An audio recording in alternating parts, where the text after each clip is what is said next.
He knocked my mom out the top of the stairs. I could see him coming down the stairs, just dragging her.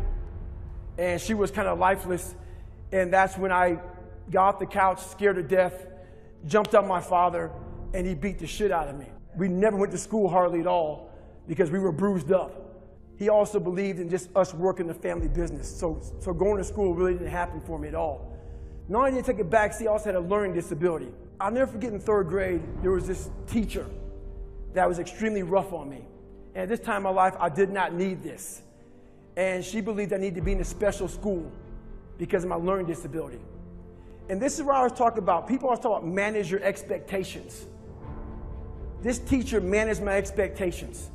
She saw I had a learning disability. She saw I was socially unable to survive in this world. She saw I was messed up. So she managed my expectations. She said, we need to put David Goggins in a special school. I came from hell. And when you come from hell not knowing how to fight, this is what happens to you. What happens to you is you become a fucked up kid that cannot survive in society. I'll never forget one time during a basketball game, there was this coach, Mr. Trout. He knew me when I was a kid in that school when I was in 3rd grade getting set back. Mr. Trout always loved me. This white man loved the shit out of me. I don't know why he did. But he was my JV basketball coach my sophomore year. The visiting team was at our home stadium. It was at the end of the game, and the visiting team started chanting. I was the only black person in the whole daggone stadium. They started chanting, nigger, nigger, nigger. That's all I remember. At that time in my life, that's all I remember. But now at 42 years old, I can look back on that time with clear eyes and a clear mind and see what Mr. Trout did for me. He went in that locker room where I was crying and upset, and he cried with me. This white man cried with me, but at that time in my life, I didn't see that. All I saw was red. I saw hate. This whole town hated me. Everybody's against me. My mind lost it. And for some reason, I couldn't sleep on my bed. Until this day, I don't know why the floor felt so comfortable. The first thing you're going to say to yourself is, why am I here anyway? This isn't for me. The water's too cold. The sun's too hot. I'm getting up too early. Why am I doing this to myself?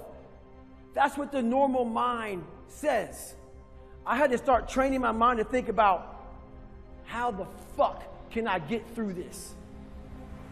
Not giving myself a way out. Never giving myself, creating a wall around all the fucking ways out in my mind. I had to slowly start to build this fucking wall so my mind knew this motherfucker is not going to give himself a way out of here. In my first hell week, I had a huge setback. I was broken.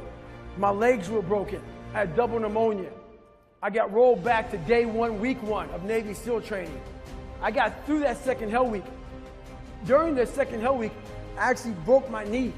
I continued to limp around for a couple weeks. I couldn't make it anymore. Got rolled back to day 1, week 1. I'll never forget standing there in front of Captain Bowen.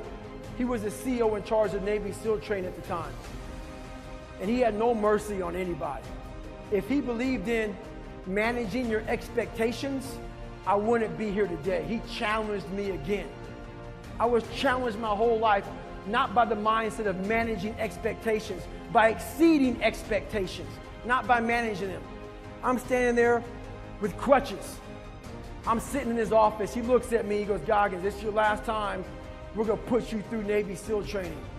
This will be your 3rd hell week in 1 year. We're not gonna put you through a 4th. So this is your last time. I'm sitting there thinking, how am I gonna get through this? I'm badly jacked up. My legs are broken. My knee is messed up. And he goes, you have a couple of months to get better. A couple of months isn't gonna do it.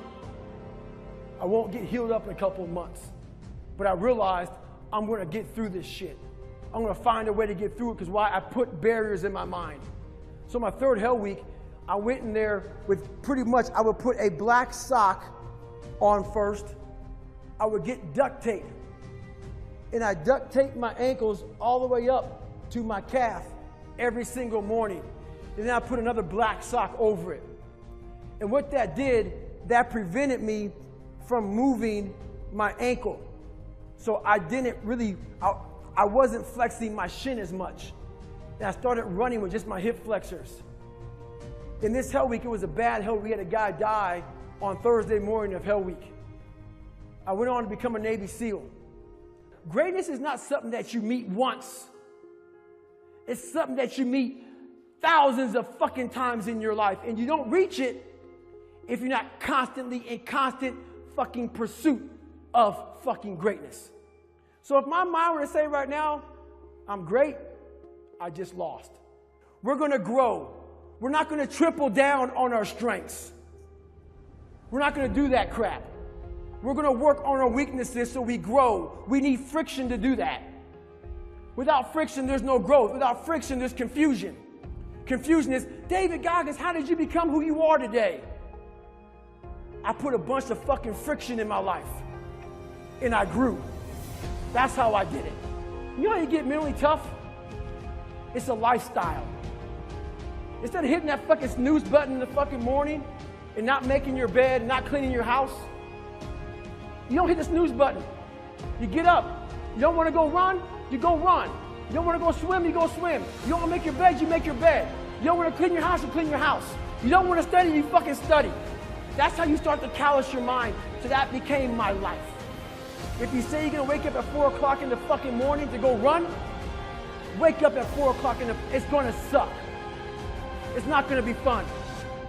Do something that sucks every single day of your life. That's how you grow.